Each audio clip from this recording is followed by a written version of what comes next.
Hello everyone, I'm going to be discussing the Da Vinci surgical system. So the Da Vinci surgical system began development in 1995, originally to be used in combat zones. However, it was found to be more viable for civilian use. In 2000, the FDA approved the Da Vinci to be used in certain types of abdominal surgeries. Since then, it has been approved for many more kinds of surgeries and is being used in over 4,000 hospitals across the world. It has become the dominant surgical robot in the market. So let's talk about the influences for this device. It was influenced by laparoscopic surgery techniques. This is a type of surgery that uses very small incisions and is minimally invasive. It allows instruments to be passed through trocars as well as a camera to visualize the surgical field and operate from outside the body. There are a couple benefits to this type of surgery. It reduces blood loss because of the small incisions, which results in faster recovery and shorter hospital stays. So the Da Vinci system wanted to capitalize on those benefits. There are some drawbacks to the laparoscopic technique. The surgeon's tools move paradoxically to the surgeon's hands. This is not very intuitive, so the Da Vinci system wanted to improve upon that design.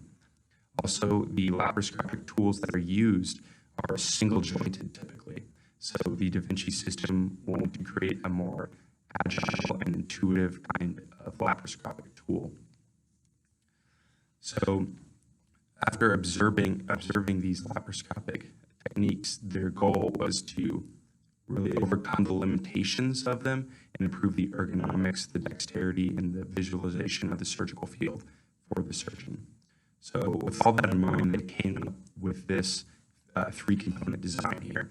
On the left, you see the surgeon console, which is where the surgeon would sit away from the sterile field and operate the hand controls.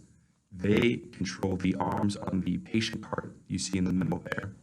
That is where the laparoscopic instruments are attached, and then they're actually introduced into the surgical field from the patient cart. And finally, on the right, there's the vision cart.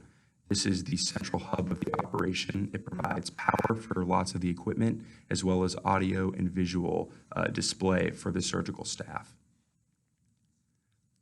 So looking more specifically at the surgeon console, it includes a stereo vision setup. Now, this is created by an endoscope entering the surgical field with two cameras.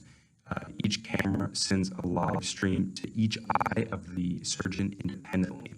These two images together combine to form an immersive 3D image for the surgeon. So this is an upgrade from your standard laparoscopic technique because it gives you a more immersive and three-dimensional view of the surgical field.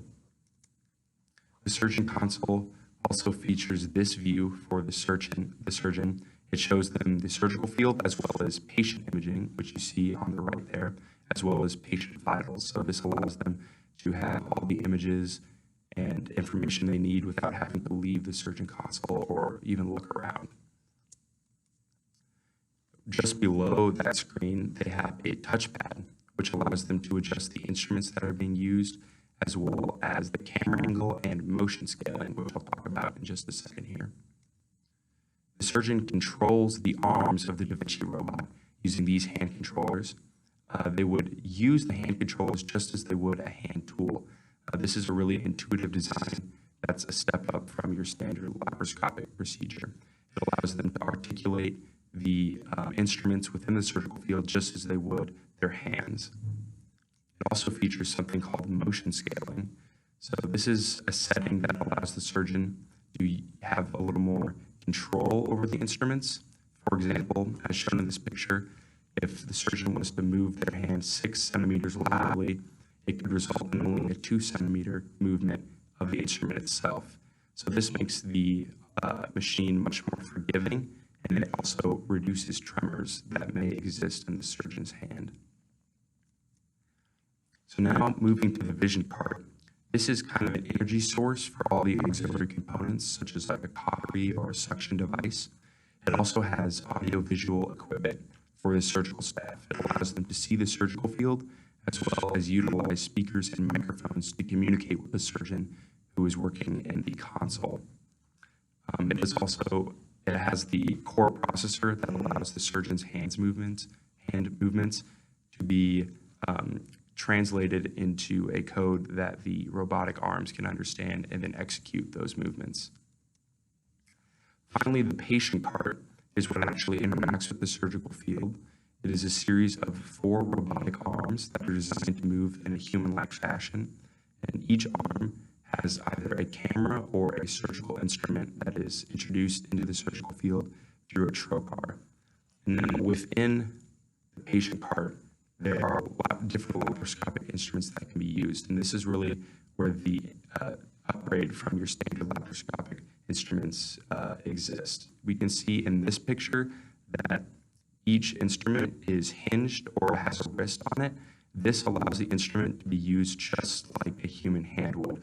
This creates a more intuitive design and allows the surgeon to be more precise when compared to a standard laparoscopic instrument. So this is really where the Da Vinci sets itself apart from a different or standard surgical technique. So the benefits of the Da Vinci surgical system are that it's much easier to learn and more intuitive to use. The instruments do not move in opposite directions like they do in standard laparoscopic surgeries. They move just as the surgeon's hands do.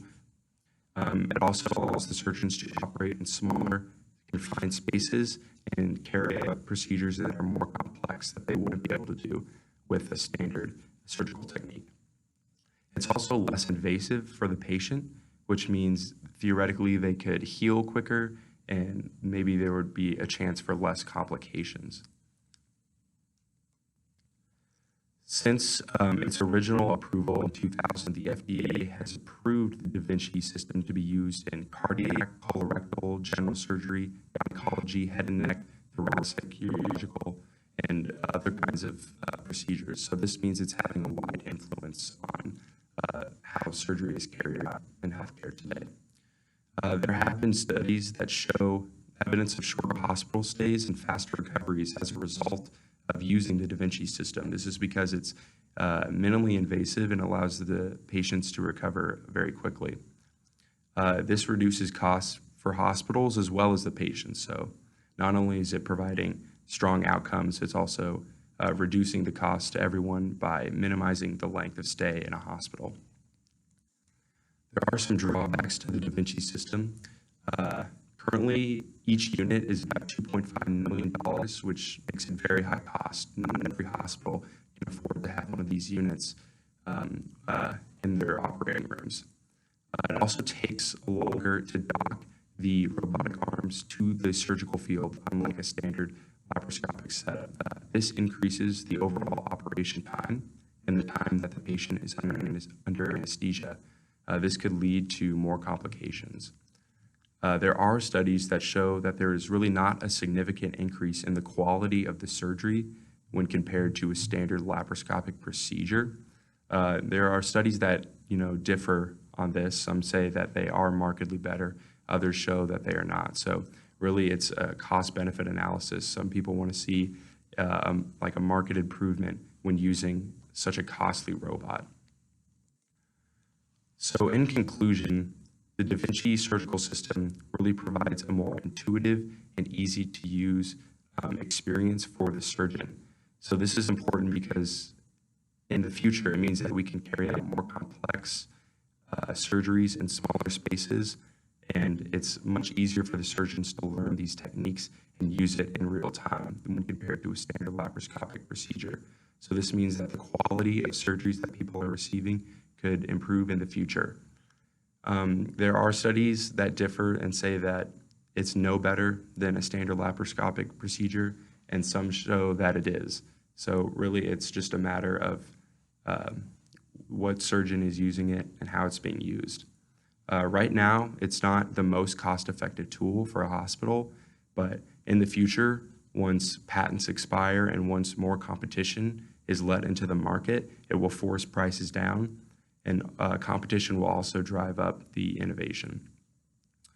And studies have shown that this device is easier to use and easier to learn for surgeons. So if they don't have to spend as much time learning how to use the tools, that means they can improve their technique, and it could result in better outcomes for patients. So that's been a discussion of the Da Vinci surgical system. Thank you.